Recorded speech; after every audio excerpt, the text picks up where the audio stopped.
মঙ্গলে শেষ হলো নাসার হেলিকপ্টার অভিযান। যুক্তরাষ্ট্রের মহাকাশ গবেষণা সংস্থা নাসার জন্য ইনজেনিউটির একটি মার্স হেলিকপ্টার একটি বড় সাফল্য। পৃথিবীর বাইরে অন্য কোনো গ্রহে ওড়া প্রথম হেলিকপ্টার এটি। রক্তিম গ্রহ মঙ্গলে 3 বছর ধরে অভিযান চালিয়েছে। এটি গতকাল বৃহস্পতিবার নাসা জানিয়েছেন, সম্প্রতি হেলিকপ্টারটি পাকা ক্ষতিগ্রস্ত হওয়ায় সেটি আর কাজ করছে না।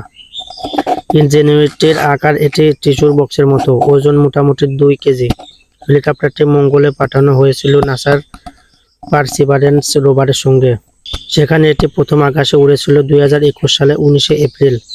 নাসার প্রাথমিক উদ্দেশ্য ছিল হেলিকপ্টারটি মঙ্গলে 5 বার উড়ানো। এর মাধ্যমে প্রমাণ করা গ্রহটি কম ঘনত্বে বায়ুমণ্ডলের আকাশযান চলাচল করতে সক্ষম। তবে শেষ পর্যন্ত সফলভাবে ইনজেনিউটিকে 72 বার উড়াতে পেরেছে নাসা। সব মিলিয়ে হেলিকপ্টারটি বায়ুমণ্ডলে ভেসে থেকেছে 2 ঘন্টার বেশি। ইনজেনিউটিকে সবশেষে আকাশে উড়ানো হয়েছিল 18 জানুয়ারি। সেবার পরিকল্পনা মতো 40 ফুট উঁচুতে উঠেছিল সেটি। ভেসে থেকেছিল 4.5 সেকেন্ড। অবতরণের আগে ভূমি থেকে প্রায় 3 ফুট উপরে হঠাৎ সেটির সঙ্গে সংযোগ বিচ্ছিন্ন হয়ে যায়। পরে আবার সংযোগ স্থাপন করে দেখা যায় হেলিকপ্টারটি এক বা একাধিক পাখা ক্ষতিগ্রস্ত হয়েছে। তবে এর আগে সবাইকে হতবাক করে দীর্ঘ সময় টিকে ছিল ইনজেনিউটি। প্রাথমিকভাবে মঙ্গলবারে আকাশে ওড়ার পরীক্ষার জন্য পাঠানো হলেও পরে সেটি পারসিভারেন্স রোভারকে গবেষণার কাজে সহায়তা করেছিল।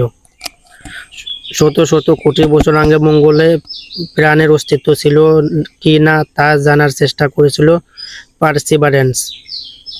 এক ভিডিওর বার্তায় নাসার কর্মকর্তা বিল নেলসন বলেন, ভবিষ্যতে সৌরজগতের গ্রহগুলোর আকাশে ওড়ার পথ তৈরি করেছে ইনজেনিউটি। এটি মঙ্গল ও অন্যান্য গ্রহে আরও নিরাপদ, সচরাচরভাবে অভিযান চালানোর সুযোগ তৈরি করেছে।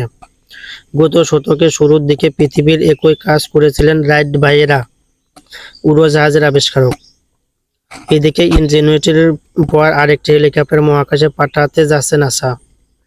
সেটির নাম দেওয়া হয়েছে ড্রাগনফ্লাই।